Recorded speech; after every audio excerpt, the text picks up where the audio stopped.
فأعوذ بالله من الشيطان الرجيم بسم الله الرحمن الرحيم ذلك الكتاب لا ريب فيه هدى للمتقين عن عائشة رضي الله تعالى عنها قالت كان رسول الله صلى الله عليه وسلم يحب حلوى وآصل رواه البخاري صدق الله مولانا العلي العظيم وصدق رسوله النبي الحبيب الكريم إن الله وملائكته يصلون على النبي يا أيها الذين آمنوا صلوا عليه وسلموا تسليما আসুন সকলেই প্রাঞ্জল ভাষায় নূরে খোদা নূরে মুজাসসাম যিনি হাজির ও নাজির গায়েবের খবর দেনেওয়ালা যিনি কি আল্লাহ তাআলা সর্বপ্রথম সৃষ্টি করেছেন সবার শেষ নবী হিসেবে দুনিয়াতে প্রেরণ করেছেন ওই নবীজির উপরে কয়েক মর্তবা একটু মহাব্বতে দরুদ শরীফ পড়ে একটু জোর দিয়ে পড়বেন সবাই একটু জোর দিয়ে পড়েন আল্লাহুম্মা সাইয়্যিদিনা মাওলানা মুহাম্মদ ওয়া আলা সাইয়্যিদিনা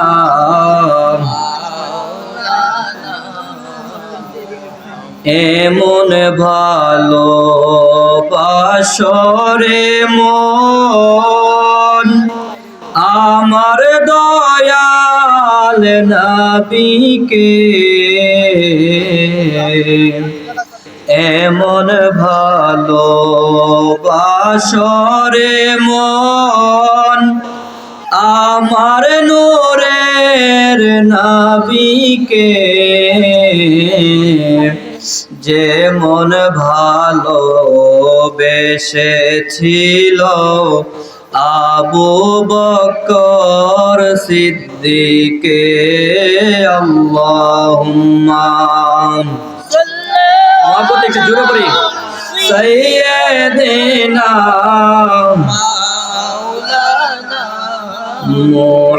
মুহাম্মদ ওয়া আলা আলি সাইয়্যিদিনা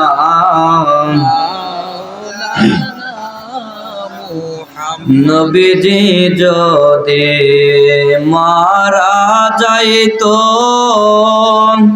সৃষ্টি জগৎ ডুইবা যাইতো নবীজি যদি মারা যাইতো সৃষ্টি জগৎ ডুইবা নামাজে সালাম না থাকিতো জিন্দা নবী মুস্তাফা আল্লাহুম্মা সাইয়্যিদিনা মুহাম্মদ ওয়া আলা আলিহি মাওলানা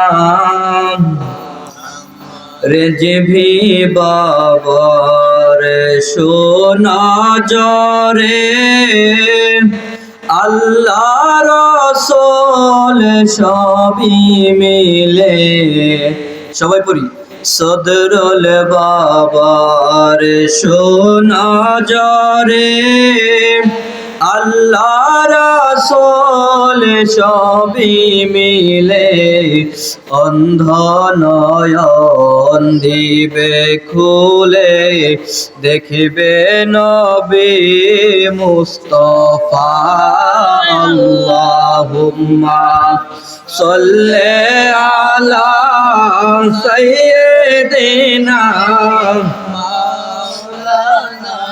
محمد وعلى آله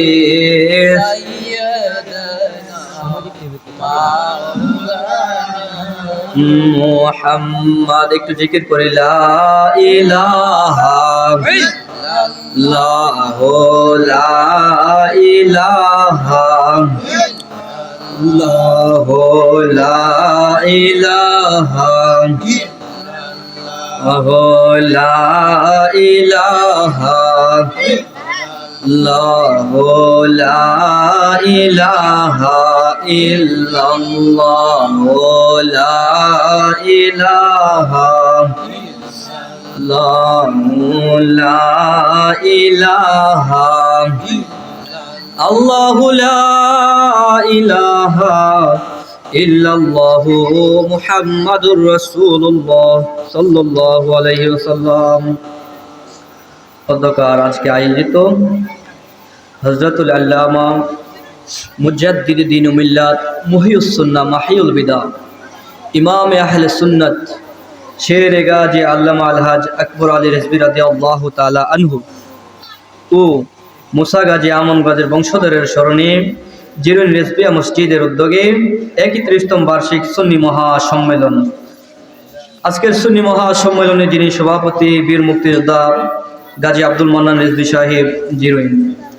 আজকের সুন্নি মহাসম্মেলনে যিনি প্রধান অতিথি, প্রধান আকর্ষণ, সারা বাংলার আলোড়ন সৃষ্টিকারী, আপনার আমার সুপরিচিত বক্তা, রিজভিয়া দরবার শরীফের অন্যতম নক্ষত্র আলেমে দ্বীন হযরত আল্লামা মুফতি নজরুল ইসলাম রিজভী সুন্নি আল কাদরি সাহেব। আজকের মাহফিলের যিনি বিশেষ বক্তা, আশিকে রাসূল মুজাহিদ আহলে সুন্নাহ হযরত মাওলানা মুফতি ফয়েজ আহমদ ভুইয়া রিজভী সহকারী সুপার টাটেরা মহিলা দাখিল মাদ্রাসা। আজকের সুন্নি মহাসম্মেলনে মাগরিব থেকে এশা পর্যন্ত গুরুত্বপূর্ণ আউলিয়া ইকরামের শানে আলোচনা করেছেন হযরত মাওলানা মুফতি মহিউদ্দিন রিজভী সিনিয়র শিক্ষক টাটেরা মহিলা দাখিল মাদ্রাসা। এছাড়া আরো বহু উলামা ইকরামগণ আলোচনা করেছেন। আল্লাহ পাক রব্বুল আলামিনের দরবারে লাখো কোটি শুকরিয়া জ্ঞাপন করছি যে আল্লাহ পাক রব্বুল আলামিন আজকে দুনিয়াবি সমস্ত কাজকর্ম থেকে হেফাজত করে আজকে আমাদেরকে এই সুন্নি মহাসম্মেলনে আসার এবং বসার তৌফিক দান করেছেন। শুকরিয়া তান একবার করে আলহামদুলিল্লাহ। আল্লাহর হাবিব রাহমাতুল্লিল আলামিন বলেন, দুনিয়াতে উত্তম স্থান হচ্ছে মসজিদ, নিকৃষ্ট স্থানটা কোথায় আপনারা বলেন? আরেকটু জোরে বলেন। আল্লাহর নবী বলেছেন মসজিদ হচ্ছে উৎকৃষ্ট সবচাইতে ভালো স্থান, সবচাইতে খারাপ স্থান হচ্ছে বাজার। আজকে মসজিদে লোক নাই, বাজারে মানুষের অভাব নাই, নাউজুবিল্লাহ বলেন না। আল্লাহর হাবিব আরো বলেন, হে আমার সাহাবীরা, তোমরা যদি কোথাও বেহেশতের বাগান পাও ওইখানে যাইও, বসিও এবং ওইখানের বেহেশতের ফল ভক্ষণ করে বলেন সুবহানাল্লাহ। এখন বেহেশতের বাগান কি? যেখানে আল্লাহর শান, রাসূলুল্লাহর শান, ওলিগণের শান বলা হয়, ওই স্থানটা হচ্ছে বেহেশতের বাগান, বলেন না সুবহানাল্লাহ। আজকে এটা একটা বেহেশতের বাগান এবং বেহেশতের বাগানের ফল হচ্ছে মাঝে মাঝে আমরা যে বলি সুবহানাল্লাহ, লা ইলাহা ইল্লাল্লাহ, আলহামদুলিল্লাহ, আল্লাহু আকবার, এগুলি হচ্ছে বেহেশতের বাগানের ফল, বলেন সুবহানাল্লাহ। তো আল্লাহ পাক রব্বুল আলামিন আমাদেরকে বেহেশতের বাগানে সবাই যাইতে পারে না। আমাদের তকদির ভালো, নসিব ভালো যে আল্লাহ তাআলা আমাদেরকে দুনিয়ার ওই বাজার, হাট বাজার, ফিতনা ফাসাদ থেকে মুক্ত করে আজকে মাহফিলে আসার, বেহেশতের বাগানে আসার, বসার তৌফিক দান করেছে। সেই শুকরিয়া তান একবার করে আলহামদুলিল্লাহ। যাই হোক, আমি আমার মূল আলোচনার দিকে চলে যাচ্ছি। আমি পবিত্র কুরআনুল কারীম থেকে, এটার নাম কি? একটু জোরে বলেন। এই কুরআন কি রেজভী সাহেবের লেখা? আমার লেখা? আজকের মাহফিলের প্রধান অতিথির লেখা? এই কুরআনুল কারীম লেখছেন, কুরআনুল কারীম আল্লাহ তাআলা তার হাবিব সরকারে দু আলম মুহাম্মদ মুস্তাফা সাল্লাল্লাহু আলাইহি ওয়াসাল্লামের উপরে দীর্ঘ 23 বছরে আস্তে আস্তে আস্তে আস্তে একটি দুইটি করে আয়াত নাজিল করতে, বলেন সুবহানাল্লাহ। এই কুরআনুল কারীম থেকে নবীজির শান ও মানে একটু কথা বলবো, সকলে একটু মনোযোগ সহকারে শুনবেন। আল্লাহ তাআলা যেন আমাকে সঠিক এবং সুন্দর ভাষায় বলার তৌফিক দান করেন এবং আপনাদেরকে বোঝার তৌফিক দান করেন, সকলে বলি আমিন। আল্লাহ পাক কুরআনুল কারীম সূরাতুল বাকারার প্রথম পৃষ্ঠায় বলেন, যালিকাল কিতাবু লা রাইবা ফীহ। আল্লাহ বলেন এটা ওই কিতাব, এই যে এটা ওই কিতাব, লা রাইবা ফীহ, যেই কিতাবের মধ্যে কোনো সন্দেহ নাই, বলেন সুবহানাল্লাহ। শুধু এখানে শেষ করেন নাই আয়াত, হুদাল লিল মুত্তাকিন, আল্লাহ বলেন এটা মুত্তাকিনদের জন্য পথ প্রদর্শক, বলেন সুবহানাল্লাহ। এই কুরআনুল কারীম কার জন্য পথ প্রদর্শক? মুত্তাকিনদের জন্য, তাকওয়া বান্দার জন্য আল্লাহ তাআলা এই কুরআনুল কারীমকে পথ প্রদর্শক, অর্থাৎ সঠিক পথ, সুন্দর পথ, যেই পথে চললে জাহান্নামের আগুন থেকে বাঁচা যাবে, যেই পথে চললে জান্নাতের রাস্তা মিলবে, ওই পথ আল্লাহ পাক রব্বুল আলামিন কুরআনুল কারীমে দিয়েছেন, বলেন সুবহানাল্লাহ।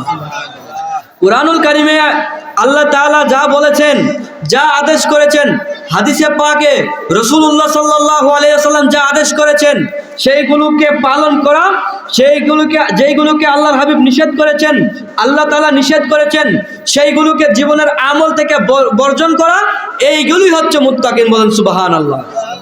ঈমান আনার পরে সর্বোৎকৃষ্ট কাজই হচ্ছে এইটা।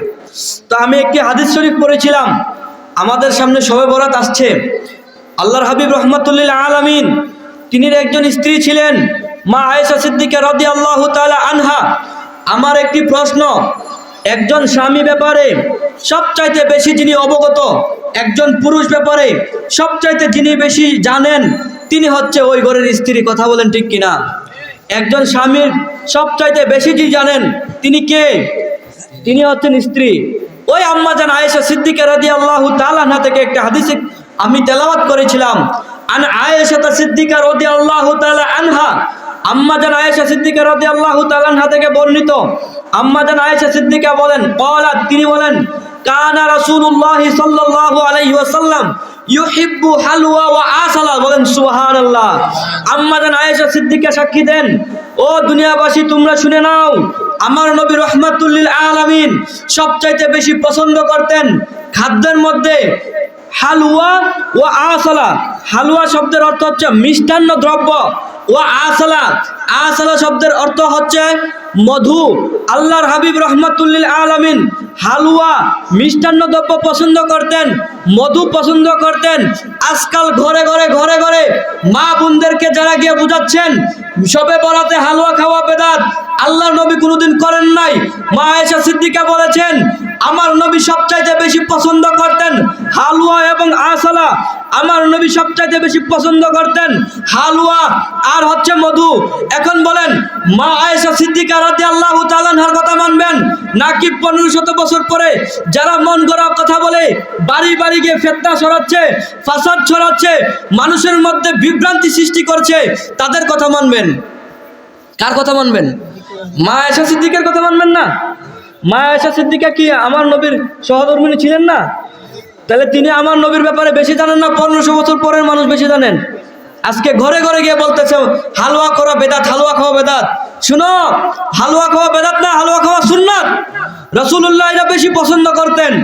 রাসূলুল্লাহ যা পছন্দ করতেন উম্মতকে তাই পছন্দ করতে হবে, আর নাইলে আপনি উম্মত হতে পারবেন না। আমার নবী যা বর্জন করতে বলেছেন তা বর্জন করতে হবে। আমার নবী যা পছন্দ করতেন তা বিনা দলিলে পছন্দ করতে হবে। আমার নবীর দরবারে এক বৃদ্ধা মহিলা গেলেন, আমার নবী বলতেছে কোনো বৃদ্ধা মহিলা জান্নাতে যাবে না। সুবহানাল্লাহ কন্যা।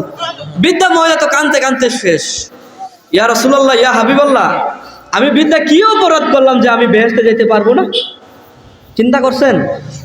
আমার নবী যখন এই কথাটা বললেন, সাহাবীরা বলতেছেন, নবীজি এটা হাসি ঠাট্টা করে বলছে, মিথ্যাও বলতে পারে, নাউজুবিল্লাহ কন্যা। সাহাবীরা বলতেছে হাসি ঠাট্টা করে বলছে, বেশি একটা প্রাধান্য দেয় নাই। আমার নবী বলেন, আমি হাসি করে বলি, ঠাট্টা করে বলি, যা বলি, যেইভাবেই বলি না কেন, আমি সত্য ব্যতীত মিথ্যা বলি না, বলেন সুবহানাল্লাহ। মহিলা তো আরো কান্না বৃদ্ধি পাইল যে ইকো আমি তো আর বেহেশতে যাইতাম না, আমরা বৃদ্ধারা কি অপরাধ করলাম? ইয়া রাসূলুল্লাহ, ইয়া হাবিবাল্লাহ, নবী গো, আমি বৃদ্ধা কেন বেহেশতে যাইতে পারবো না? আমার নবী বলেন, যা বেহেশতে যাবে, যেই পুরুষ বেহেশতে যাবে সে যুবক হয়ে বেহেশতে যাবে, যেই মহিলা বেহেশতে যাবে সে যুবতী হয়ে বেহেশতে যাবে, বলেন না সুবহানাল্লাহ। এখন ওই মহিলা কি বৃদ্ধা হয়ে বেহেশতে যাবে না যুবতী হয়ে বেহেশতে যাবে? তাহলে আমার নবী যা বলছেন তা সত্য, নাকি আপনি আমি যা বলবো তা সত্য? ওই নবীজির শানে আল্লাহ কুরআনুল কারীম নাজিল করেছেন। আল্লাহ কুরআন নাজিল করেছেন নবীজির উপরে, দীর্ঘ 23 বছরে নাজিল করেছেন। এই আয়াতগুলিকে আল্লাহ কয়েক ভাগে বিভক্ত করেছেন। কিছু আয়াত কিছু সূরা মাক্কি, কিছু আয়াত কিছু সূরা মাদানী। নবীজি যখন মক্কা জীবনে ছিলেন, যখন আল্লাহ তাআলা আয়াত নাজিল করেছেন, সূরা নাজিল করেছেন, ওই সূরাটা মাক্কি হিসাবে পরিচিত হয়েছেন। নবীজি যখন হিজরত করে মদিনা শরীফে চলে গেলেন, মা আল্লাহ তাআলা যখন জিবরাইল আলাইহিস সালামের মাধ্যমে যেই মদিনা শরীফে যেই সূরা নাজিল করেছেন, ওই সূরাকে আল্লাহ তাআলা মাদানী হিসাবে কবুল করেছে, বলেন সুবহানাল্লাহ। এবং কিছু আয়াতকে তিনি নাসিখ বলেছেন, কিছু আয়াত নাসেখ করেছেন, কিছু আয়াত আল্লাহ মানসুখ করেছেন। মানসুখ মানে রহিত, যে আয়াত পড়লে সওয়াব হবে কিন্তু এর আমল গ্রহণযোগ্য হবে না। আর যেটা নাসেখ, এটা আল্লাহ হুকমে আম, অর্থাৎ হুকমে নজুলে খাস, হুকমে আমভাবে আল্লাহ কুরআন নাজিল করেছেন। আল্লাহ কুরআনুল কারীম নাজিল করেছেন কোনো একটা ঘটনাকে কেন্দ্র করে, এটা হচ্ছে নজুলে খাস। আল্লাহ ওই ঘটনাকে কেন্দ্র করে আল্লাহ কুরআন নাজিল করেছেন এবং হুকমে আম, এর হুকুমটা কিয়ামত পর্যন্ত জারি করে দিয়েছেন, বলেন সুবহানাল্লাহ। ওই একটি আয়াতে কারিমা আমি পড়তেছি। আল্লাহর কুরআন কি বিশুদ্ধ কিতাব নাকি ভুল আছে? জালিকাল কিতাবু লা রাইবা ফিহ, এটা ওই কিতাব যেই কিতাবে কোনো সন্দেহ নাই। পৃথিবীর যত মানুষ যত কিতাব লেখে না কেন, আপনাদের ব্রাহ্মণপাড়ার সবচেয়ে বড় আলেম দ্বীন আল্লামা মুফতি ইয়াকুব আলী রিজভী সুন্নি আল কাদি মাদ্দাজিল্লাহুল আলী আমাকে একদিন বলেছিল, পৃথিবীর কত বই পড়লাম, বইয়ের শুরুতে লেখা আছে ভুল ত্রুটি হইলে ক্ষমা সুন্দর দৃষ্টিতে দেখবেন, আমাদেরকে জানিয়ে দেবেন, পরবর্তীতে সংশোধন করে নেব। আর আল্লাহ এমনই এক কুরআন নাজিল করেছেন, এমন এক কিতাব নাজিল করেছেন, যেই কিতাবের শুরুতেই বলে দিয়েছেন যালিকাল কিতাবু লা রাইবা ফিহ, এটা ওই কিতাব যেই কিতাবে কোনো সন্দেহ নাই, বলেন সুবহানাল্লাহ। এখন বলেন কোরআনে কোনো সন্দেহ আসেনি? কোরআনে কোনো ভুল ত্রুটি আসেনি? কোরআনের আরেকটা নাম হচ্ছে ফুরকান। ফুরকান শব্দের অর্থ হচ্ছে সত্য এবং মিথ্যা পার্থক্যকারী। যেটা সত্য এটা কোরআন বলেছে, যেটা মিথ্যা এটাও আল্লাহর কোরআনে বলে দিয়েছে। দুইটাকে আল্লাহ দুইভাবে পাঠ করে দিয়েছেন, বলেন সুবহানাল্লাহ। ওই কোরআনের মধ্যে আল্লাহ বলেন বিসমিল্লাহির রহমানির রহিম, ইয়া আইয়ুহাল্লাযীনা আমানুস্তাজিবু লিল্লাহি ওয়ালির রাসূল ইযা দাআকুম লিমা ইউহীকুম, বলেন সুবহানাল্লাহ। আল্লাহ তাআলা সূরা আনফালের মধ্যে 24 নম্বর আয়াতে বলেন ইয়া আইয়ুহাল্লাযীনা আমানু, গভীর মনোযোগ দিয়ে একটু শুনবেন। ইয়া শব্দটা আরবি ব্যাকরণের ভাষায় হরফে নেদা, হরফে নেদা, ইয়া আয়া হামজা এইগুলিকে হরফে নেদা বলা হয়, যেটাকে মুনাদা বলা হয়। হরফে নেদা এর হুকুমটা আপনারা একটু মনোযোগ সহকারে শুনবেন। আমি যদি এইখানে তারেক ভাইয়ের ডাক দেই, আমি কি বলবো সে তারেক ভাই নাকি হে তারেক ভাই? কোনটা বলবো? হে বলবো না সে বলবো? গভীর মনোযোগ, হে বলবো না সে বলবো? হে মানে নিকটবর্তী, উপস্থিত, হাজির। আর সে মানে গায়েব, দূরবর্তী, যে উপস্থিত নাই। তাহলে আমি যে তারেক ভাই বললাম সে এখানে উপস্থিত না অনুপস্থিত? আল্লাহ বলেন ইয়া আইয়ুহাল্লাযীনা আমানু। আল্লাহ পাক রব্বুল আলামিন যদিও আয়াতটা নাজিল করেছে 1500 বছর আগে, কিন্তু এখানে ইয়া আইয়ুহাল্লাযীনা আমানু বলেছে। কিয়ামত পর্যন্ত যত ঈমানদার মুসলমান নিজেকে মুমিন বলে দাবি করবে, ওই মুসলমানদের জন্য আল্লাহ একসাথে এই আয়াতের মধ্যে ডাক দিয়েছে, বলেন সুবহানাল্লাহ। আল্লাহ কি বলেছেন? ইয়া আইয়ুহাল্লাযীনা আমানু, ওহে যারা ঈমান এনেছো। এখন আপনি আমি যদি ঈমানদার দাবি করি, আল্লাহ এই আয়াতে আপনাকে আমাকেও ডাক দিয়েছেন। গভীর মনোযোগ দিবেন। কিয়ামতের আগের দিনও যদি কোনো ব্যক্তি ঈমানদার থাকে, ওই ঈমানদারকেও আমার আল্লাহ এখানে ডাক দিয়েছেন। কারণ আল্লাহ আয়াতটা নাজিল করছে নুজুলে খাস, এটার হুকুমটা ব্যাপক, কিয়ামত পর্যন্ত আল্লাহ জারি করেছে, বলেন সুবহানাল্লাহ। আল্লাহ বলেছেন ইয়া আইয়ুহাল্লাযীনা আমানু, ওহে যারা ঈমান এনেছো, উস্তাজিবু লিল্লাহি ওয়ালির রাসূল, তোমাদেরকে যদি আমার রাসূল ইজা দাআকুম, যখন ডাকে, সুবহানাল্লাহ বলেন। আল্লাহ এবং আল্লাহর রাসূল যদি তোমাদেরকে ডাকে, কাকে ডাকে? যারা ঈমানদার তাদেরকে যদি আল্লাহ এবং আল্লাহ রাসূল ডাকে, লিমা ইউহীকুম, আমার আল্লাহ এবং রাসূলের ডাকে সাড়া দিবে কেন? তিনি তোমাদের জান দেনেওয়ালা, বলেন সুবহানাল্লাহ। আল্লাহ বলেন হে ঈমানদারগণ, তোমাদেরকে যখন আল্লাহ এবং আল্লাহর রাসূল ডাকে, কোন সময় ডাক দিবে আল্লাহ রাসূলের ডাক কোনো নির্দিষ্ট করা হয় নাই। গভীর মনোযোগ। হে ঈমানদারগণ, তোমরা যদি নামাজরত অবস্থায় থাকো, তোমরা যদি সিজদারত অবস্থায় থাকো, আমার নবী যদি তোমাদেরকে পিছন থেকে ডাক দেয়, তোমরা নামাজ ছেড়ে দিয়ে পিছনের দিকে ফিরে আমার রসুল তোমাকে যেই কারণে ডাক দিয়েছে, যেই জন্য রসুল ডাক দিয়েছে সেই কাজ করে সেই জায়গায় গিয়ে তারপরে আইসা তুমি নামাজ যেখানে ছিলে ওই বাকি নামাজ যেটা বাকি রয়েছে ওই নামাজটা ওইখান থেকে পড়বে। বলেন সুবহানাল্লাহ। আমার নবীর ডাকে সাড়া দিলে নামাজ ভঙ্গ হয় না। জোরে বলেন, নবী ডাক দিলে নামাজ ভঙ্গ না। আমার নবী ডাক দিলে নামাজ ভঙ্গ হয় না। তোমরা যদি নামাজরত অবস্থায় থাকো, সিজদারত অবস্থায় থাকো, আমার রসুল যদি পিছন থেকে ডাক দেয়, তোমরা কাবাকে পিছনে ফেলে দিয়ে আমার নবীর ডাকে সাড়া দেওয়া তোমাদের উপর ফরজে আজম, ফরজ। বলেন না সুবহানাল্লাহ। নামাজ পড়া ফরজ ঘোষণা কার? আল্লাহ নামাজ পড়া ঘোষণা করেছেন, কিন্তু আমার হাবিবের ডাকে সাড়া দেওয়া আমার আল্লাহ নামাজের চাইতেও বড় ফরজ করে দিয়েছেন। বলো সুবহানাল্লাহ। কেন নামাজ ভাঙবে না তোমাদের? আল্লাহর কাবা, আল কাবাতু কিবলাতুন মিনাল মুসলিমিন, আল্লাহর কাবা হচ্ছে মুসলমানদের জন্য কিবলা। আর কাবারও যিনি কাবা তিনি হচ্ছেন রাসূলুল্লাহ। বলেন সুবহানাল্লাহ। তিনি হচ্ছেন হাবিবুল্লাহ। বলেন সুবহানাল্লাহ। আমার নবীজি হচ্ছেন কাবারও কাবা। এই জন্য নবীজির দিকে ফিরে যদি আপনি নামাজ চাইরা দিয়ে নবীর ডাকে যদি সাড়া দেন, তাহলে আপনার নামাজ ভঙ্গ হবে না। এবং ডাক দেওয়ার পরে নবীজি যেই কাজে ডাক দিয়েছেন সেই কাজ করার পরে আবার ফিরে আইসা নামাজে যেখানে ছিলেন সেইখান থেকে নামাজ পড়লে আল্লাহ কবুল করে নেবে। বলেন সুবহানাল্লাহ। ওই নবী কি আপনার আর আমার মতো? এরপরে কি বলছেন? লিমা ইউহইকুম, কারণ তোমাদের হায়াত দেনেওয়ালা নবী রাসূলুল্লাহ। বলেন সুবহানাল্লাহ। তিনি হচ্ছেন আবুল আরওয়া, সমস্ত রূহের পিতা হচ্ছে রাসূলুল্লাহ। বলেন সুবহানাল্লাহ। আমার নবী হচ্ছেন সমস্ত রূহের পিতা। ওই নবীজির শান, তিনি আপনাকে আমাকে রূহ দেনেওয়ালা। আল্লাহ পাক রব্বুল আলামিন কুরআনুল কারিমে যারা মৃত, যারা জীবিত কাফের আছে, মুশরিক আছে, তাদেরকে মৃত বলে ঘোষণা করেছেন। আর যারা আল্লাহর রাস্তায় জীবন দিয়েছেন, শহীদ হয়ে গেছেন, ওয়ালা তাকুলু লিমা ইউকতালু ফি সাবিলিল্লাহি আমওয়াত বাল আহইয়াউ ওয়ালাকিন লা তাশউরুন। বলেন না সুবহানাল্লাহ। সূরা বাকারায় 154 নম্বর আয়াতে আল্লাহ ডাক দিয়ে বলেন, ওয়ালা তাকুলু লিমা ইউকতালু ফি সাবিলিল্লাহ, যারা আমি আল্লাহর রাস্তায় জীবন দিয়েছে তোমরা তাদেরকে মৃত বলিও না, বাল আহইয়া, বরং তারা জীবিত, ওয়ালাকিন লা ইয়াশউরুন, তোমরা তা উপলব্ধি করতে পারো না। জোরে বলেন না সুবহানাল্লাহ। যারা আল্লাহর রাস্তায় জীবন দিয়েছে, এই আয়াতের হুকুম দেখেন, যারা মারামারি যুদ্ধে জীবন দিয়েছে শুধু তাদেরকে বলা হয় নাই, যারা আল্লাহর প্রেমে, আল্লাহর হাবিবের ইশকে নিজের জীবনটাকে, নিজের দেহটাকে আল্লাহ রাসূলের প্রেমে জীবনটাকে কুরবান করে দিয়েছেন, ওই সমস্ত মানুষকে আল্লাহ তাআলা কি বলেছেন? তারা জীবিত, তারা মরে নাই।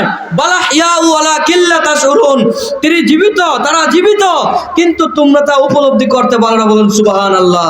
রেজভী বাবা কিবলা কাবা সারাটা জীবন নবী নবী করে জীবনটা দিয়েছেন, ঠিক কিনা বলেন?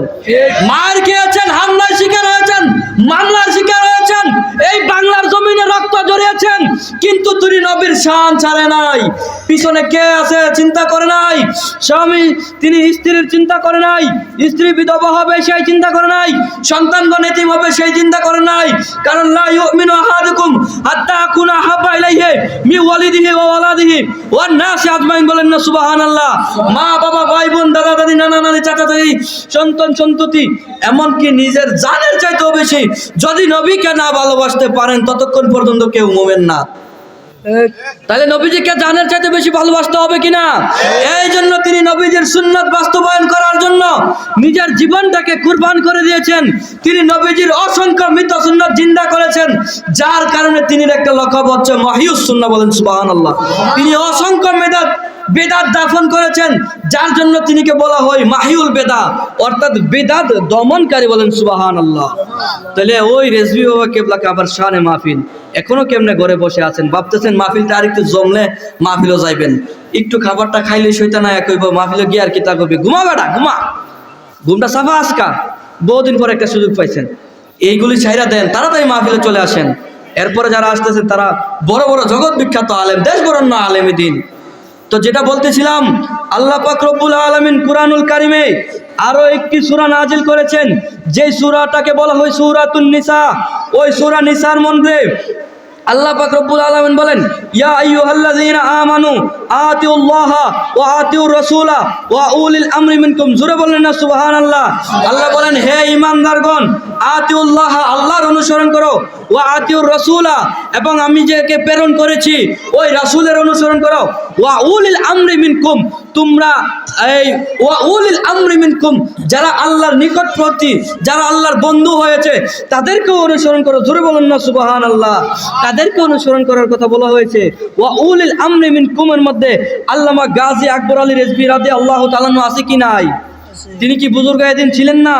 এই জন্য তাকে স্মরণ করে আজকে আমরা মাহফিল করতেছি। শিরিক বেদাত ফতোয়া দেওয়ার কোনো সিস্টেম নাই। আল্লাহর কোরআনে যেন ভুল নাই, তেমনি আমাদের এটার মধ্যে কোনো ভুল নাই। আল্লাহর কোরআনে বলছে ওয়া উলিল আমরি মিনকুম, এই জন্য আমরা উমরি মিনকুমকে এই অনুসরণ করায় আমরা মাহফিল করেছি। আল্লাহ পাক রব্বুল আলামিন আরো বলেন, ওমা আরসালনা মির রাসূলিন ইল্লা লিইউতা বিইজনিল্লাহ। আল্লাহ বলেন, আমি রাসূলকে প্রেরণ করতাম না, শুধুমাত্র প্রেরণ করেছি। আল্লাহ পাক রব্বুল আলামিন রাসূলগণকে কেন দুনিয়াতে প্রেরণ করেছেন, নবীগণকে কেন দুনিয়াতে প্রেরণ করেছেন, আল্লাহ কোরআনে কেন বলতেছেন? এই আমার জিরুইনের ভাইরা একটু মনোযোগ দিয়ে শুনেন। এইখান থেকে কেউ যদি সাহেবাবাদ বাজারে যাইতে চান, অটো গাড়ি দিয়ে যদি যান, আপনিও সাহেবাবাদ বাজারে যাবেন। অটোতে যিনি চালক, যিনি ড্রাইভার, তিনি কি সাহেবাবাদ বাজারে যাইব নাকি আরেক জায়গায় যাইব? কি বলেন? সাহেবাবাদ বাজারে যাবে কি যাবে না? সাহেবাবাদ বাজারে যাবে না। দুইজনই সাহেবাবাদ বাজারে যাবেন, দুইজনের উদ্দেশ্য ভিন্ন। আপনি যাবেন, আপনি টাকা দিবেন, ভাড়া দিবেন, আর যিনি চালক তিনিও সাহেবাবাদ যাবে, তিনি আপনার থেকে ভাড়া নিবেন। জোরে বলেন সুবহানাল্লাহ। আল্লাহ পাক রব্বুল আলামিন রাসূলগণকে দুনিয়াতে প্রেরণ করেছেন, তোমাদেরকেও দুনিয়াতে প্রেরণ করেছেন। এর মধ্যে পার্থক্য হলো, আল্লাহর রাসূল আইসা দুনিয়াতে আল্লাহর হুকুম কায়েম করবে, আল্লাহর বিধান তোমাদেরকে শোনাই দিবে, আর তোমরা ওই অনুপাতে আমল করবে। বলেন সুবহানাল্লাহ। কথাটা বুঝেন নাই? আল্লাহ দুনিয়াতে নবী রাসূলগণকে পাঠাইছেন, আল্লাহর যে হুকুমগুলি আছে, কিভাবে চললে আল্লাহর বান্দাগণ জাহান্নাম থেকে বাঁচবে, জান্নাতের রাস্তা সুগম হবে, সহজ হবে, ওইগুলি আল্লাহ রাসূল আমাদেরকে দেখাই দিবেন, আর আমরা ওই মতে আমল করব। বলেন সুবহানাল্লাহ। শুধু তাই নয়, আল্লাহ কুরআনুল কারীম, এটাতে কি কোনো সন্দেহ আছে? আল্লাহ এরপরের আয়াত, এরপরের জায়গায় বলেন, একই আয়াত সূরা নিসা থেকে বলছি, কুরআনুল কারীম খুলে দেখবেন। আল্লাহ বলেন, ওয়ালাউ আন্নাহুম ইয যালামু আনফুসাকুম জাউকা। আল্লাহ বলেন, ওয়ালাউ আন্নাহুম ইয যালামু, আর যখন তোমরা জুলুম করবে, আনফুসাকুম, তোমাদের নিজের নফসের উপরে, জাউকা, তোমরা চলে যাও হাবিবের দরবারে। জোরে বলেন সুবহানাল্লাহ। এই আমার নবী কেমন নবী, একটু মনোযোগ দিয়ে শুনবেন। আপনি গুনাহ করছেন আল্লাহর দরবারে, আল্লাহর সাথে শিরিক করেছেন, আল্লাহর সাথে বেদাত, আল্লাহর সাথে শিরিক করেছেন, কাউকে আল্লাহর সমকক্ষ মনে করেছেন, মূর্তি পূজা করেছেন, কুফর করেছেন, নাফাক করেছেন, নেফাক করেছেন, নিজেকে অপবিত্র করেছেন, যত প্রকারের গুনাহ আছে, শিরিক, কুফর, ফাসিক, যা কিছু করছেন, যত প্রকার গুনাহ করছেন, যদি ক্ষমা চাইতে হয়, যাও তা চলে যাও আমার হাবিবের দরবারে। বলেন সুবহানাল্লাহ। কার দরবারে যাইতে বলেছেন? নবীজির দরবারে যাইতে কে ঘোষণা করেছেন? আল্লাহ ঘোষণা করেছেন। এখন আমরা যারা 1500 বছর পরে দুনিয়াতে এসেছি, আমাদের কি যারা সৌভাগ্যবান, যারা রাসূলুল্লাহর দরবারে গেছেন, নিঃসন্দেহে নির্ভেজাল তারা সৌভাগ্যবান। আমি অদম গুনাহগার, আমার যাওয়ার তৌফিক নাই, কিন্তু আমি যদি বাংলায় বসে, এই কুমিল্লায় বসে, ব্রাহ্মণপাড়ায় বসে, এই জিরুইন বসে, আমার অন্তরটাকে যদি রাসূলুল্লাহর দিকে মুতওয়াজ্জহ কইরা, আমার রাসূলকে উসিলা বানাইয়া আল্লাহর দরবারে তওবা করি, শিরিক করেছি, বিদআত করেছি, ওলি আল্লাহগণকে মাধ্যম বানাইয়া, রাসূলুল্লাহকে মাধ্যম বানাইয়া আমি যদি আল্লাহর দরবারে দোয়া করি, ফাস্তাগফিরুল্লাহ ওয়াস্তাগফার লাহুমুর রাসূল লাওয়াজাদুল্লাহ তাওয়াবার রহিমা।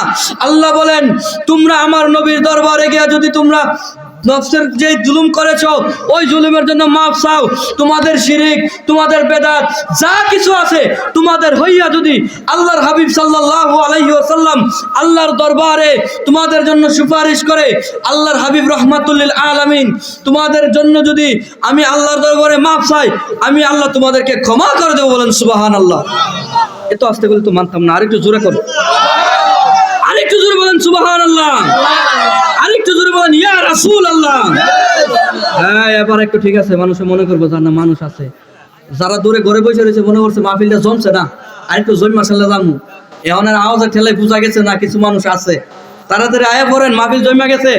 আল্লাহ রাসূলের শান যেখানে বলা হয় এটা বেহেশতের বাগান, এখানে কারো গীবত করতেছি না, আল্লাহর কোরআন থেকে কথা বলবো, রাসূলুল্লাহর হাদিস থেকে কথা বলবো, আউলিয়া ইকরামের সম্মান বলবো। এটা শিরক বেদাত ফতোয়া দেওয়ার কোনো সুযোগ নাই। যেটা বলতেছিলাম, গুনাহ করছো নফসের উপরে, আমার নবীর দরবারে যদি গিয়ে তওবা করো, কেডা মাফ করবে? কেডা মাফ করবে? লাওয়াদাতুল্লাহ তাওয়াবার রহিমা। আল্লাহ বলেন তাওয়াবান, তাওয়াবান মানে হচ্ছে অধিক তাওবা গ্রহণকারী, বলেন সুবহানাল্লাহ। আল্লাহ অধিক তাওবা গ্রহণকারী। এই জন্য জামানার মুজাদ্দিদ ইমামে আহলে সুন্নাত আমাদেরকে তো বায়াতে রাসূল সাল্লাল্লাহু আলাইহি সাল্লাম গ্রহণ করানোর সময় বলেছিলেন, বাবা 100 বার তওবা করবেন, তওবা করা ফরজ, তওবা করা সুন্নাত। কেননা কুরআনুল কারীমে এসেছে তাওবু ইলাল্লাহি তাওবাতান নাসুহা। আল্লাহ বলেছেন তোমরা অধিক পরিমাণ তওবা করো, রাসূলুল্লাহ বলেছেন দৈনিক কমপক্ষে 100 বার তওবা করো। এজন্য রিজভী ও কিবলা কাবা আমাদেরকে বলেছেন ফজর নামাজের পরে দৈনিক 100 বার তওবা করো। জোরে বলেন না সুবহানাল্লাহ। তওবা করলে আপনার লাভ না আল্লাহর লাভ। দুনিয়ার কোনো মানুষকে যদি আমি এমনিতেই ডাকি, আমার বাবাকেও যদি আমি অযথা ডাকি, আব্বা আব্বা কি কিছু না, আব্বা আব্বা কি আব্বা আব্বা কি কিছু না, আমি যদি এইভাবে বারবার বারবার আমি আমার বাবাকে ডাক দেই, তারপরে যদি আমার বাবা জিজ্ঞেস করে কেন ডাকলা, আমি যদি বলি না কিছু না এমনিতেই ডাকছি, আমার বাবা খুশি হবে না বেজার হবে? বেজার হবে না? অযথা যদি ডাক দেয় বেজার হবে কি হবে না? কিন্তু আমার আল্লাহ কেমন আল্লাহ, ফাযকুরুনি আযকুরকুম ওয়াশকুরুলি ওয়ালা তাকফুরুন, বলেন সুবহানাল্লাহ। আল্লাহ বলেন হে বান্দা আমাকে ডাকো, আমাকে ডাকো, তোমরা যতই ডাকো, বিপদে পড়ে ডাকো, আপদে পড়ে ডাকো, এমনিতেই ডাকো, তোমাদের ডাকে আমি সাড়া দেব, বলেন সুবহানাল্লাহ।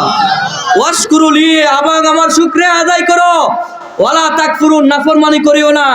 আল্লাহর শুকরিয়া আদায় করেন, আল্লাহর দরবারে শুকরিয়া আদায় করেন যে আল্লাহ পাক রব্বুল আলামিন আমাদেরকে এমন নবীর উম্মত বানিয়ে দুনিয়াতে পাঠিয়েছেন, যেই নবীর উম্মত হওয়ার জন্য সমস্ত নবীগণ পাগল পারা দেওয়ানা। যেই নবীর উপরে ঈমান আনার পরে অন্যান্য নবীগণ নবুয়ত পাইছেন। আমার মন গড়া কথা বলছি না, সূরা আলে ইমরান খুলে দেখেন, আমার নবীর উপরে ঈমান আনার পরে আল্লাহ পাক রব্বুল আলামিন অন্যান্য নবীগণকে নবুয়ত দান করেছেন। শুধু তাই নয়, আমার নবীর উপরে ঈমান আনার পরে সমস্ত নবীগণকে আল্লাহ বলেছেন তোমাদেরকে একের পর এক পাঠাইবো। আমার নবী মুস্তাফাকে সর্বপ্রথম সৃষ্টি করেছি, দুনিয়াতে সবার শেষে প্রেরণ করব। তোমরা আদম থেকে ঈসা পর্যন্ত যত নবী রাসূল দুনিয়াতে যাইবা, একের পর এক তোমরা আমার নবীর সুপারিশ করবা, সাহায্য করবা। জোরে বলেন সুবহানাল্লাহ। কি করতে বলছে আমার নবীকে? সুপারিশ করতে, সাহায্য করতে বলছেন। শুধু তাই নয়, আল্লাহ এরপরে বলেন একে অপরের সাক্ষী হয়ে যাও। একজন নবী আরেকজন নবীর সাক্ষী হয়ে গেলেন। আল্লাহ কয় শুধু তোমরা সাক্ষী না, সাথে আমি আল্লাহ নিজেও সাক্ষী হয়ে গেলাম। জোরে বলেন সুবহানাল্লাহ। সমস্ত নবীগণ আমার নবীর উপরে ঈমান আনার পরে নবুয়ত পাইছেন, এমন একজন নবীকে আমাদের নবী বানাইছেন, এমন একজন নবীর উম্মত বানাইয়া আপনাকে আমাকে দুনিয়াতে প্রেরণ করেছেন, যেই নবীজি কোন রকম তুলনা হয় না, কোন তুলনা হয় না। আমাদের তো দূরের কথা, রাসূল আমাদের মতো তো দূরের কথা, কোন নবীর মতো কারণ অন্যান্য নবীগণ আমার নবীর উপর ঈমান আনয়ন করেছেন। তাহলে এমন নবীর উম্মত হতে পেরে আমরা খুশি না বেজার? আরেকটু জোরে বলেন, খুশি না বেজার? শুকরিয়া আদায় করা দরকার আছে কি নাই? একবার জোরে বলেন না আলহামদুলিল্লাহ। আয়ের না একটু নবীর উপর দরুদ শরীফ পড়ে সালাতুনিয়া সালামুন ইয়া হাবিবাল্লাহ আলাইকুম সালাতুন ইয়া রাসূলুল্লাহ আলাইকুম সালামুন ইয়া মাদাদে ইয়া রাসূলুল্লাহ মাদাদে রহাদে ইয়া হাবিবাল্লাহ সালাতুন ইয়া জোরে বলেন সালামুন ইয়া হাবিবাল্লাহ লা ইলাহা ইল্লাল্লাহু মুহাম্মাদুর রাসূলুল্লাহ সাল্লাল্লাহু আলাইহি ওয়াসাল্লাম। আমাদের নবী ওই নবী যেই নবীর উম্মত হয়েছেন, যেই নবীর উপরে ঈমান আনার পরে নবুয়ত্ব পেয়েছেন অন্যান্য নবী, সেই নবী আপনার আমার মতো। আল্লাহ পাক রব্বুল আলামিন নবীজির শানে বলেছেন, ইন্না আতাইনাকাল কাউসার ফাসাল্লি লিরাব্বিকা ওয়ানহার। রেজভী বাবা সারা জীবন ওয়াজ করেছেন, ফাসাল্লি লিরাব্বিকা ওয়ানহার, ইন্না আতাইনাকাল কাউসার। কাউসার শব্দটা আল্লাহ বহু বচন করেছেন। আল্লাহ বলেন নিয়ামত আদি যা কিছু আছেন সমস্ত কিছু আমার নবীকে আল্লাহ দান করে দিয়েছেন। সুবহানাল্লাহ কইতেন কিনা? আল্লাহ নিয়ামত বলতে যা কিছু আছেন, দুজকটা আল্লাহর নিয়ামত না, দুজকটা আল্লাহ নিজের কাছে রেখে দিয়ে যত নিয়ামত আদি আছে জান্নাত থেকে শুরু করে যা কিছু আছে সমস্ত কিছু আমার নবীকে আল্লাহ দান করেছে। বলেন সুবহানাল্লাহ। ওই নবীকে আপনার আমার মতো নিমিয়া। এখন নবীজির প্রশংসা করলে একদল লোক দেখা যায় বলে তারা নবীর প্রশংসা করতে করতে আল্লাহর উপরে নিয়ে যায়। নাউজুবিল্লাহ কইতেন না? আজকের মাহফিলের যিনি প্রধান অতিথি আল্লামা মুফতি নজরুল ইসলাম রিজভীর কিতাব থেকে এই প্রশ্নের জবাবটা দেয়া যায়। সবাই একটু মনোযোগ দিয়ে শুনবেন। আজকের মাহফিলের প্রধান অতিথির কিতাব থেকে বলছি, উনি একটা প্রশ্ন লিখছেন, সুন্নিরা নবীর প্রশংসা করতে করতে আল্লাহর উপরে নিয়ে যায়, এই ব্যাপারে আপনি কি বলেন?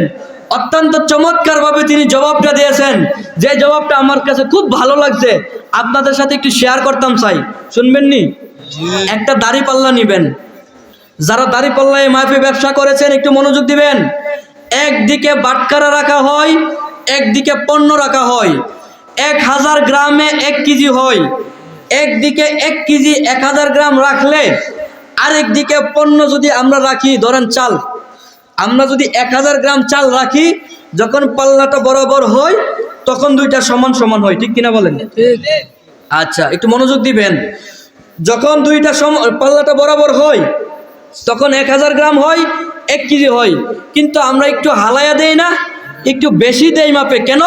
যেন কম না হয়। এটা আমার নবীর সুন্নাহ। একটু বেশি দিও, কম দিও না। তাইলে আমরা যদি নবীকে আল্লাহর উপরে নিয়ে যাই প্রশংসা করতে করতে, তাহলে আমাকে বলো আল্লাহর শানটা কতটুকু?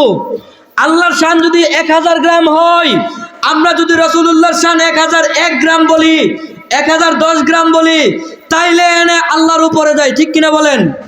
তাহলে আল্লাহর শানটা কই কি যে আমাকে বলো।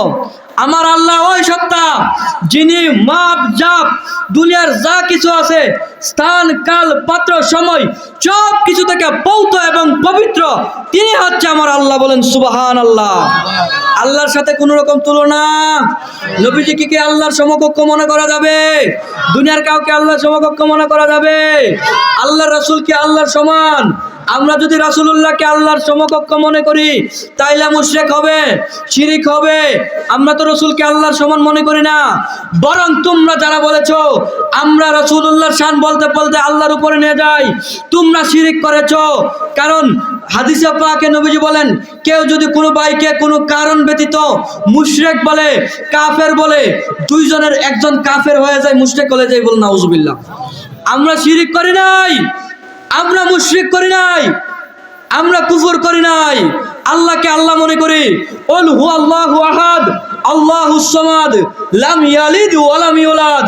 আল্লাহ এমন এক সত্তা যার কোনো শরীক নাই, যিনি কারো কাছ থেকে জন্ম নেন নাই, তিনি কাউকে জন্ম দেন নাই। স্রষ্টা নিয়ে আমরা গবেষণা করি না, আমরা সৃষ্টি নিয়ে গবেষণা করি। সৃষ্টি নিয়ে গবেষণা করতে করতে স্রষ্টা পর্যন্ত। সুবহানাল্লাহ কর না? আর একটু জোরে কর না সুবহানাল্লাহ। তাইলে তোমরা আমাদেরকে মিথ্যা অপবাদ দিয়েছো। আমরা আল্লাহর থেকে নবীজিকে উপরে মনে করি না। তোমরা যারা বলেছো আমরা নবীর প্রশংসা করতে করতে আল্লাহর উপরে নিয়ে যাই, তোমরা মিথ্যাচার করেছো, তোমরাই মিথ্যাচার করেছো।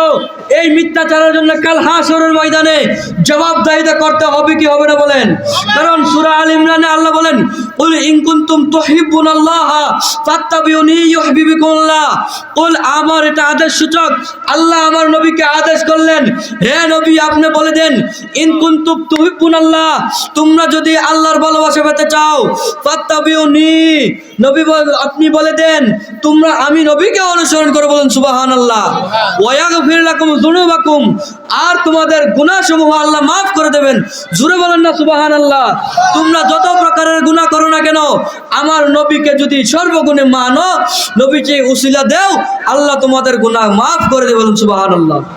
তাহলে ভালোবাসার কথা কার এসেছে? আল্লাহ রসুলকে ভালোবাসলে আল্লাহকে ভালোবাসা হয়। আল্লাহ রসুলকে মহাব্বত করলে আল্লাহর মহাব্বত করা হয়। আল্লাহর কোরআনকে আমরা অনুসরণ করি, আল্লাহর কোরআনকে আমরা অনুকরণ করি। অনুকরণ করতে গিয়া আমরা হাবিবের শান ও মান বর্ণনা করি। এতে যদি তোমরা মনে করো আমরা নবীকে আল্লাহর উপরে বড় মনে করেছি, এটা তোমাদের ব্যর্থতা, তোমাদের বোঝার ব্যর্থতা। আল্লাহ পাক তোমাদেরকে, আমাদের সকলকে বোঝার তৌফিক দান করুন। সকলেই বলে আমিন। আমরা নবীকে আল্লাহর উপরে মনে করি।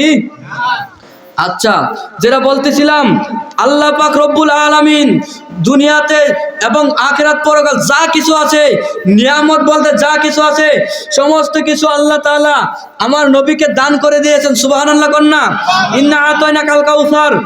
আপনি আমাদের এই জয় মহান ইমাম আল্লামা রিজভী চৌধুরী কেবলা সারা জীবন আলোচনা করতেন। তিনি আমাদেরকে এত সুন্দর করে বুঝিয়েছেন, দুজক বাদে যা কিছু আছে, দুজকটা নিয়ামতের মধ্যে পড়ে না। কারণ জাহান্নামের আগুন এটা মানুষের জন্য রহমত নয়, এটা মানুষের জন্য গজব। এই গজব আল্লাহ নিজের কাছে রেখে দিয়ে দুনিয়াতে আমাদেরকে যা কিছু আছে বেহেশতে সহকারে আল্লাহ সৃষ্টি করেছেন। ওয়াল্লাহু ইউতি আনা কাসেম। নবী বলেন সমস্ত কিছু আল্লাহ মালিক, আল্লাহ সৃষ্টিকর্তা, আমি নবী হচ্ছেন বন্টনকারী। বলেন না সুবহানাল্লাহ। তাহলে আল্লাহ সৃষ্টি করেছেন, আমার নবী বন্টন করেছেন। আমার নবীর বন্টনে যারা ভাগ পেয়েছে তারাই ভাগ্যবান হয়েছে। বলেন না সুবহানাল্লাহ। আল্লাহ পাক রব্বুল আলামিন, গভীর মনোযোগ, আল্লাহ তাআলা আমার নবীকে কিভাবে সৃষ্টি করেছেন। আল্লাহ বলেন আমার নবী হচ্ছে নবুয়তের আসমান, আল্লাহর কোরআন হচ্ছে ওই আসমানের মেঘ। আল্লাহর কোরআনুল কারীমের যা রহমতের আয়াত আছে, ওইগুলো হচ্ছে আল্লাহর আসমানের বৃষ্টি। আর যে গজবের যে আয়াতগুলি আছে, ওই গজবের আয়াতগুলি হচ্ছে আল্লাহ তাআলার এই যে বজ্রপাত আছে না, ঠাড়া, বুঝেননি ঠাড়া, ওই ঠাড়া। আর আমার নবীর নবুয়তের ছায়াবিহীন আসমানের নিচে যারা স্থান করে নিয়েছেন, যারা স্থান পেয়েছেন, তাই হচ্ছে সাহাবী। বলেন না সুবহানাল্লাহ। তাহলে মা আনা আলাইহি ওয়া সাহাবিহি, যে আল্লাহ রাসূলকে অনুসরণ করবে, আল্লাহর হাবিবের সাহাবীদেরকে অনুসরণ করবে, তারাই হচ্ছে বেহেশতি। জোরে বলেন সুবহানাল্লাহ। আমরা আল্লাহ এবং রাসূলকে অনুসরণ করি কি করি না? করতে চাই কি চাই না? জানার চাইতে কম না বেশি? দুই হাত তুলে বলেন জানার চাইতে কম না বেশি? নারায়ে তাকবীর। আরেকটু জোরে হইব, মানুষ মনে করবো ঘুমাই রয়েছি। নারায়ে রিসালাত, ইয়া রাসূলুল্লাহ, আহলে সুন্নাত ওয়াল জামাত, জিন্দাবাদ জিন্দাবাদ, রাজবিয়া দরবার শরীফ, জিন্দাবাদ জিন্দাবাদ। সর্ব আল্লাহ কোন হাত নামান। তো যেটা বলতেছিলাম, আল্লাহ তাআলা জান্নাত সৃষ্টি করেছেন, আমার নবীকে দান করে দিয়েছেন। আমার নবী বলেছেন জান্নাতের যারা সর্দার হবে, আমার আদরের নাতি, আমার কলিজার টুকরা ইমাম হাসান এবং হুসাইন রাদিয়াল্লাহু তাআলা আনহুমাকে আল্লাহর হাবিব রউফুর রহিম সাল্লাল্লাহু আলাইহি ওয়াসাল্লাম জান্নাতের যুবকদের সর্দার হিসেবে তিনি কি প্রেরণ করেছেন? বলেন সুবহানাল্লাহ। তিনি প্রতিনিধি বানিয়েছেন। এখন একদল লোক দেখা যায় জান্নাতের টিকিট দেয়, নাউজুবিল্লাহ কোন না। জান্নাতের সস্তার নামে খবর নাই, জান্নাতের মালিক কেমনে সন্তুষ্টি হবে সেটার খবর নাই, জান্নাতের যিনি সর্দার হবে, যারা সর্দার হবে তাদের খবর নাই। ওই জান্নাতের টিকিট বিক্রি করা শুরু করছে, নাউজুবিল্লাহ বলেন না। একজনের পণ্য আরেকজন বিক্রি করা শরীয়তে হারাম। আমার মালামাল, এই মোবাইলটা যদি আমার হয়, আমার এই ভাই বিক্রি করতে পারবে না, এই ভাই বিক্রি করতে পারবে না, কারণ এটার মালিক আমি, সে না। আমি যদি তাকে অনুমতি দেই তাহলে সে বিক্রি করতে পারবে, আমি যদি অনুমতি না দেই সে বিক্রি করতে পারবে না। জান্নাতের মালিক রাসূলুল্লাহ সৃষ্টি করেছেন আল্লাহ, তার নবীকে দান করে দিয়েছেন। ওই জান্নাতের যিনি পরিচালনা করবেন, যারা যুবকদের সর্দার হবেন, ইমাম হাসান হুসাইন, তারা কোনোদিন জান্নাতের টিকিট দেওয়ার জন্য বলে নাই। কিন্তু আজকে একদল বলতেছে ভোট দিলেই জান্নাতের টিকিট, নাউজুবিল্লাহ বলেন। যার যাকে খুশি, যে যাকে মন চাই ভোট দেন, আমার আপত্তি নাই। কিন্তু মিথ্যাচার কেন করবেন? আপনি জান্নাতের কে? আপনি জান্নাতের টিকিট দেওয়ার কে? আপনি জান্নাতে যেতে পারবেন এই কথা আপনি বলতে পারবেন? আমি বলতে পারবো আমি জান্নাতে যেতে পারবো? কেউ বলতে পারবেন যে আমি জান্নাতি? আতিউল্লাহ ওয়া আতিউর রাসূলের মধ্যে যারা থাকবে, আল্লাহ এবং রাসূলের পথে যারা থাকবে, যারা ঈমান আনার পরে নেক আমল করবে, তারাই জান্নাতি হবে। সহজ কথা। ভোট দিলে যদি জান্নাতি হয়, আমার বাপ দাদা 14 গোষ্ঠী যারা এই জান্নাতের দাঁড়িপাল্লায় ভোট দেয় নাই, তারা কি জাহান্নামে যাবে? যে বলছে তোমার বাপ দাদার 14 গোষ্ঠীর কেউ দাঁড়িপাল্লায় ভোট দেয় নাই, এবছর নতুন মার্কা এটা আসছে, তোমার সাথে আমার কোনো হিংসা নাই, তোমার সাথে আমার কোনো হিংসা নাই ভাই। কেন মিথ্যাচার করতেছো? কেন মানুষের ঈমানকে হয়রান করতেছো? জান্নাতের মালিক তো আমার রাসূলুল্লাহ, তিনি তো তোমাকে বেচার অনুমতি দেন নাই, তো তুমি কেন বেচতেছো? আরেকজনের মাল তুমি কেন বেচতেছো? এটা বেচার অধিকার তোমাকে কে দিয়েছে? তুমি কিভাবে বিক্রি করো বলো আমাকে? তোমার বাড়িটা যদি আমি বিক্রি করে দেই, দলিল দেব না, এই জায়গার মালিক যে তার সাথে যদি আমার কোনো সম্পর্ক না থাকে, আমি যদি আমার এই ভাইয়ের কাছে এই জমিটা বিক্রি করে দেই, দলিল নামা যখন দিতে যাবো আমি দিতে পারবো কি বলেন? এই জোরে বলেন। জান্নাতে যাওয়ার জন্য দলিল কি? হুব্বে রাসূল মিনাল ঈমান। নবীজি বলেন, যিনি আমাকে ভালোবাসবে না, জানের চাইতে অধিক ভালোবাসবে না, সে মুমিন হতে পারবে না। নবীজি বলেন, যারা আমার সাহাবীকে অনুসরণ করবে না, আমি নবীকে মানবে না, আল্লাহর পথে চলবে না, তারা জান্নাতে যেতে পারবে না। তাহলে আল্লাহর খবর নাই, রাসূলের খবর নাই, 1500 বছর পরে এসে তুমি কে জান্নাতের টিকিট বিক্রি করছো? মানুষকে কেন বিভ্রান্তি সৃষ্টি করছো? তোমরা তোমাদের ভালো দিকগুলো বর্ণনা করো, আমার আপত্তি নাই। ভালো দিক বলো, ভালো দিক বর্ণনা করে তোমরা ভোট নাও, এটা আমার আপত্তি নাই। নির্বাচন আসতেছে, আল্লাহর দোহাই দিয়ে বলছি, আল্লাহ রাসূলের দোহাই দিয়ে বলছি, জুরিনবাসী মারামারি কাটাকাটি করবেন না। যে মঞ্চে সে প্রধানমন্ত্রী হোক, আপনাকে আপনার কর্ম করেই খেতে হবে। যে ব্যবসায়ী সে ব্যবসা করে খেতে হবে, যে দিনমজুর তাকে দিনমজুরের কাজ করে খেতে হবে, যে ব্যবসায়ী তার ব্যবসা করতে হবে, যে গাড়ি চালায় তার গাড়ি চালায় খেতে হবে। তাই আপনি আজকে এমুক মার্কা, সে ইমুক মার্কা, সে অমুক মার্কা, 3 জন 3 মার্কা, 4 জন 4 মার্কা করতে গিয়ে দেখা গেছে কি আপনি যদি বাড়ি দেন আপনার ভাইয়ের মাথায় বাড়ি দিবেন, অথবা আপনার ভাই যদি বাড়ি দেয় আপনার মাথায় বাড়ি দিবে। এইগুলি ভেদাভেদ ছেড়ে দেন। যে যাকে ভালোবাসেন, যে যাকে ভালো মনে করেন তাকে গিয়ে ভোট দেন, আমার আপত্তি নাই। কিন্তু আজকে যদি আপনি বাড়ি দেন, আপনার ভাইয়ের মাথায় বাড়ি দিচ্ছেন, আপনি মরলে সে আপনার কাঁধে নিবে, আপনি মরলে কে আপনার কাঁধে নিবে? সে আপনার কাঁধে নিবে। সে মরলে আপনি তার কাঁধে নিবেন, তাকে কাঁধে নিবেন, তার জানাজায় অংশগ্রহণ করবেন। কারণ একজন মুসলমান আরেকজন মুসলমানের মধ্যে 6টি হক রয়েছে। এর মধ্যে একটি হক হচ্ছে, যদি কোনো ব্যক্তি অসুস্থ হয়, যদি কোনো ইমানদার অসুস্থ হয়, তাকে দেখতে যাওয়া। সুবহানাল্লাহ কন্যা। আপনার কোনো ইমানি ভাই, আপনার কোনো তরিকার ভাই, সে যদি আহলে সুন্নাত ওয়াল জামাতকে ভালোবাসে থাকে, হুব্বে রাসূল অন্তরে গ্রহণ করে থাকে, নবীজিকে সর্বগুণে মানে, নবীজির সুন্নাত অনুসরণ করে, সে যদি অসুস্থ হয়, তাহলে তাকে দেখতে যাওয়া আপনার ইমানি কর্তব্য। বলেন সুবহানাল্লাহ। আর একটি হক হচ্ছে, যখন সে মৃত্যুবরণ করে, যখন সে ইন্তেকাল করে, এই দুনিয়া ছেড়ে যায়, সে আপনার ভালোও করতে পারবে না, মন্দও করতে পারবে না, তার জানাজায় অংশগ্রহণ করে। বলেন সুবহানাল্লাহ। তার জানাজায় অংশগ্রহণ করলে কি লাভ? আল্লাহ পাক রব্বুল আলামিন, আপনি যদি বুজুর্গ ব্যক্তি হন, এই বুজুর্গানেদের খাতিরে আল্লাহ তাকে ক্ষমা করে দিবে। বলেন সুবহানাল্লাহ। তিনি যদি বুজুর্গ ব্যক্তি হয়, তার উসিলায় আল্লাহ আপনাকে আমাকে ক্ষমা করে দেবে। বলেন সুবহানাল্লাহ। তাইলে একজন মুসলমান আরেকজন মুসলমানের উপরে 6টা হক আছে না নাই? এর মধ্যে 2টা হক বর্ণনা করলাম। তাইলে আপনি যে এই তার মাথায় বাড়ি দিবেন, এটা কি ভালো করবেন না খারাপ করবেন? খারাপ করবেন না ভালো করবেন? মারামারি করবেন। লা তুফসিদু ফিল আরদ, তোমরা জমিনে ফাসাদ করিও না। আল্লাহর কথা, কার কথা? আল্লাহ বলেন দুনিয়াতে ফাসাদ করিও না।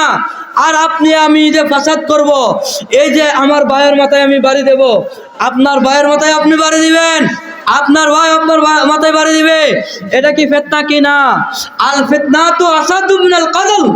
আল্লাহর কোরআন বলেন, আমি বলছি না, ফিতনা হত্যার চাইতে জঘন্য। বলেন নাউজুবিল্লাহ। একজন ব্যক্তিকে খুব মারা হত্যা করে দিল, এর চাইতে জঘন্য হচ্ছে ফিতনা ফাসাদ। ফিতনা করবেন কি করবেন না? ছাড়বেন কি ছাড়বেন না? যেমনই আমরা একই সামিয়ানার নিচে বসেছি, সবাই সবাইকে মহব্বত করব। যার সাথে যার হিংসা আছে, আজকের মাহফিল থেকে আপনাদের পায়ে হাত দিয়ে বলছি, মুরব্বী বাবারা যারা নিচে আছেন, আমার বাবার চাইতে বয়সে বেশি অনেক লোক আছেন, আপনাদের পায়ে হাত দিয়ে বলছি, ভাই ভাই ফিতনা ছেড়ে দেন। এমন এক জামানা এসে গেছে, ভাই ভাইয়ের মুখ দেখতে পারে না, মুখটা ফিরিয়ে নেই। এইটি ছেড়ে দেন। ভাই ভাই মহব্বত, মিল মহব্বত রাখেন, ভালোবাসেন, পরিবারের সাথে মহব্বত রাখেন, সন্তানদের সাথে ভালো ব্যবহার করেন, তার হক তাকে বুঝাইয়া দেন, স্ত্রীর হক আদায় করেন। যারা স্ত্রী আছেন, ও আমার মা বোনেরা, আপনাদেরকে বলবো, আল্লাহ পাক কুরআনুল কারিমে আপনাদের ব্যাপারে বলেছেন, আর রিজালু কাওয়ামুনা আলান নিসা, অর্থাৎ পুরুষগণ হবে নারীগণের পরিচালক। বলেন সুবহানাল্লাহ। আজকাল পুরুষগণ নারীগণের কথা শুনে চলে, নাউজুবিল্লাহ কোন। এটা কিয়ামতের আলামত। আপনার স্ত্রী আপনাকে যেইভাবে বলবে সেইভাবে চলবেন, এটা কিয়ামতের আলামত। আল্লাহর কুরআন বলছে, আর রিজালু কাওয়ামুনা আলান নিসা, নারীগণকে পুরুষগণ পরিচালনা করবেন। আপনি যেইভাবে বলবেন আপনার স্ত্রী সেইভাবে চলতে হবে। তবে আপনার হুকুমটা হতে হবে কোরআন সুন্নাহ ভিত্তিক। কোরআন সুন্নাহর বাইরে হলে হবে না, ইজমা কিয়াসের বাইরে হলে হবে না। আপনার স্বামীর অনুমতি নিয়ে বাড়ি হবেন, স্বামীর অনুমতি ছাড়া বাপের বাড়িতে যাবেন না, ঘর থেকে বের হবেন না, পর্দার আড়ালে থাকবেন, কারণ পর্দা আপনাদেরকে ফরজ করা হয়েছে। আমার যুবক ভাইরা, একটু মনোযোগ সহকারে শুনেন, মুরব্বী বাবারা একটু মনোযোগ সহকারে শুনেন। আল্লাহর হাবিব রাহমাতুল্লিল আলামিন, তিনি দুনিয়ার দয়ার সাগর, কোনো তুলনা নাই। তিনি যেভাবে বলেছেন সেইভাবে চলতে হবে। আমার নবীজি বলেছেন, বাবির জন্য দেবর মৃত্যু, দেবরের জন্য বাবি মৃত্যু, দেবরের জন্য বাবি মৃত্যু, বাবির জন্য দেবর মৃত্যু, বিয়ায়ের জন্য বিয়ান মৃত্যু, বিয়াইনের জন্য বিয়াই মৃত্যু। এর মানে কি? তার থেকে তুমি দূরে থাকো। কিন্তু আমাদের সমাজ এমন বেহায়াপনা শুরু হয়েছে, দেবর ভাবি পারে না একসাথে বসে কত রকমের আড্ডা ফাড্ডা, এমন থাপ্পড় মারে, দেবর ভাবিকে থাপ্পড় মারে, ভাবি দেবরকে থাপ্পড় মারে। নাউজুবিল্লাহ কইতেন না? দেবরের সামনে আপনাকে পর্দা করতে হবে মা বোনেরা, বাতিজার সামনেও আপনাকে পর্দা করতে হবে। একটা সমাজে কুসংস্কার আছে, পুত যেই কথা, সন্তান যেই কথা, বাতিজা সেই কথা বলেন, নাউজুবিল্লাহ। অসম্ভব কথাবার্তা। কুরআনুল কারিমে আল্লাহ যাদেরকে বিবাহ করা হারাম করেছেন, তাদের মধ্যে চাচির কথা উল্লেখ নাই। আমার চাচা, গভীর মনোযোগ, মা বোনেরা পর্দার আড়াল থেকে যারা শুনছেন গভীর মনোযোগ দিবেন। আল্লাহ পাক রব্বুল আলামিনের বিধান মানতে হবে কি হবে না? এই মা বোনেরা মনোযোগ দিয়ে শুনবেন। আমার চাচি, আমার চাচার সাথে বিবাহ হয়েছে। আমার চাচার যদি ইন্তেকাল হয়, 4 মাস 10 দিন ইদ্যত পালন করতে হবে চাচির। কয়দিন? জোরে বলেন। যদি তালাক হয় 3 মাস 10 দিন ইদ্যত করতে হবে। ওই ইদ্যতের পরে সে আমার চাচি আর নাই, আমি চাইলে তাকে বিয়ে করতে পারবো। তাইলে আমি তার জন্য মুহরিম না গায়রে মুহরিম? তাকে আমি যদি বিয়ে করতে পারি, সে আমার সামনে আসতে পারবে কি পারবে না বলেন? বেপর্দায় আসতে পারবে? বেপর্দায় আসতে পারবে না, পর্দা করতে হবে। তাহলে বাতিজা যদি বিয়ে করতে পারে, দেবর পারবে কি পারবে না? তাহলে দেবরের সামনে কি রং করা যাবে? আল্লাহ নবী বলেছে, মৃত্যুকে যেইভাবে ভয় পাও, মৃত্যু থেকে দূরে থাকো, তেমনি ভাবে ফিতনা ফাসাদের জামানায় একজন আরেকজন থেকে দূরে থাকো। এমন এক জামানা এসেছে, হাটে ঘাটে বাজারে গেলে খালি বেডি আর বেডি, বেড়া নাই। কিয়ামতের আলামত, নিঃসন্দেহে কিয়ামতের আলামত। ও মা বোনেরা, আপনার ঘরে বাবা ভাইয়েরা গভীর মনোযোগ দিবেন। আপনার ঘরে যদি 10 লক্ষ টাকা থাকে, এটাকে কি আপনি বালিশের নিচে রেখে দিবেন? 50 টাকা 100 টাকা বালিশের নিচে রাখি কি রাখি না? আমরা বিছানার নিচে রাখি কি রাখি না? 10 লক্ষ টাকা রাখবেন কি রাখবেন না? ও মাগো, কেন রাখতেন না? হ্যাঁ, সুরে নিবগা, সুরের ডর বই আছে, সুরে ডরান। চোরকে ভয় করে যদি আপনি আপনার মূল্যবান সম্পদ, স্বর্ণ গয়না টাকা পয়সা যদি সন্দুকের ভিতরে রাখেন, তালার ভিতরে রাখেন, এইভাবে প্রকাশ্য না রাখেন, তাইলে যিনি আপনার ঘরের অলংকার, যিনি নারী, তিনি আপনার ঘরের অলংকার, তাকে আপনি কিভাবে রাখবেন? পর্দার ভিতরে অবশ্যই রাখতে হবে কি হবে না? পর্দার ভিতরে রাখতে হবে। আজকে পর্দার কথা বললে কি মৌলবীর কথা, হেরার কথা আমার মনে হয়। নাউজুবিল্লাহ করেন না। আমি মৌলবীকে অস্বীকার করলে লাভ নেই, আমার কিচ্ছু আসে যায় না। আল্লাহর কালামের বিধান, পর্দার বিধান ফরজ। জোরে বলেন নারায়ে তাকবীর, আল্লাহু আকবার, নারায়ে রিসালাত, ইয়া রাসূলুল্লাহ। বিশেষ বক্তার আগমন, হযরত মাওলানা মুফতি ফয়েজ আহমদ রেজভী সাহেবের আগমন, শুভেচ্ছা স্বাগত। আজকের মাহফিলের পক্ষ থেকে, জিরেনবাসীর পক্ষ থেকে আলহামদুলিল্লাহ। হক্কানি আলেমদের দিকে তাকাইলেও আল্লাহ সগীরা গুনাহ মাফ করে, বলুন সুবহানাল্লাহ। কারণ আল্লাহ আম্বিয়াউ ওয়ারাসাতুল আল উলামাউ ওয়ারাসাতুল আম্বিয়া, হক্কানি আলেমগণ হচ্ছে নবীগণের ওয়ারিসদার। আল্লাহর হাবিব রহমাতুল্লিল আলামিন ১৫০০ বছর আগে যে ইসলাম আমাদেরকে দিয়েছেন, ১৫০০ বছর পরে আল্লাহর রসুল আমাদেরকে ইসলাম দেন নাই। এটা ধারাবাহিকভাবে সাহাবী, তাবিন, তাবে তাবিন, যুগ শ্রেষ্ঠ ইমামগণ আলেমগণের মাধ্যমে আজকের এই পর্যন্ত অলিগণের মাধ্যমে এসেছে, ঠিক কিনা বলেন? যার কারণে এই বাংলার জমিনে ইসলাম পেয়েছ, তার মাজারে বোমা কেন? তার মাজারে হামলা কেন? তাদের মাধ্যমে আজকে যাদের সাথে বিরোধ করলে আল্লাহ নিজে যুদ্ধ ঘোষণা করেন, তাদের সাথে বিরোধ কেন? তাদের মাজারে হামলা কেন? এইগুলো থেকে বিরত থাকতে হবে কি হবে না? মা আনা আলাইহি ওয়া আসহাবি অনুসরণ করবেন। দুনিয়ার সমাজ কিভাবে বলছে সেটা আমার অনুসরণের বিষয় নয়। আমার নবী বলেন, আমি যা করেছি যেইভাবে করেছি, সল্লু কামা রাআইতুমুনি উসাল্লি, নবী বলেন আমি যেভাবে নামাজ পড়েছি তোমরা সেইভাবে নামাজ করো। আমরা সেইভাবে নামাজ পড়তে গেলে আজকে আমাদেরকে পাগল ছাগল বলে, ভণ্ড বলে, বেদাতি বলে, বলতে থাকো, সমস্যা নাই। আমার নবী যেটা করেছেন আমরা সেটাই করব, ঠিক কিনা বলেন? দুনিয়াকে আমরা অনুসরণ করি না, আমরা আল্লাহ এবং রাসূলকে অনুসরণ করি। কুরআন এবং সুন্নাহকে অনুসরণ করে সমাজ পরিচালনা করতে হবে, ঠিক কিনা বলেন? নাকি সমাজ দিয়ে কোরআন সুন্নাহ চলবে? কি বলেন? কোরআন এবং সুন্নাহ দিয়ে সমাজ পরিচালনা করতে হবে, সমাজ দিয়ে কোনো নামাজ নাই। কিতা বলেন, ঠিক কিনা বলেন? আল্লামা রেজভী সাহেব শিক্ষায় শিক্ষিত হন।